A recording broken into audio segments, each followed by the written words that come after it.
100 ekor hewan ternak sapi di Kabupaten Musirawas Utara disuntik vaksin penyakit mulut dan kuku. Vaksinasi ini dilakukan sebagai mengantisipasi merebaknya penularan wabah penyakit mulut dan kuku terhadap sejumlah hewan ternak.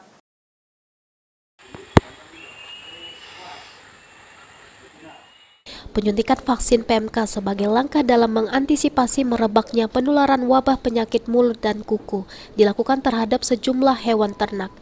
Penyuntikan bagi hewan ternak sapi hanya dilakukan terhadap sapi yang sehat dan belum terpapar PMK. Sementara untuk sapi yang sedang hamil dan untuk kurban tidak dilakukan vaksinasi. Sekretaris Dinas Ketahanan Pangan dan Peternakan atau DKPP Sumsel Rahmat Mulia Harahap mengaku vaksinasi bagi hewan ternak sapi sebagai langkah dalam pencegahan penularan wabah PMK.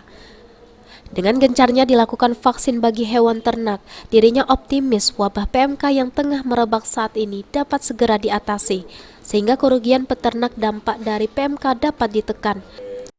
Ya, baru 100 dosis ya, 100 ekor. 100 ekor. Jadi inilah yang kita datang ke sini membantu kawan-kawan ini kan berhubung di Muratara secara resmi di didasnya kan tidak punya dokter hewan.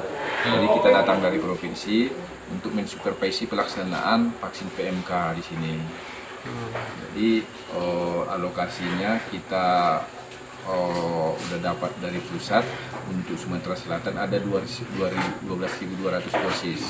Jadi Muratara kita ada alokasinya 100 dosis.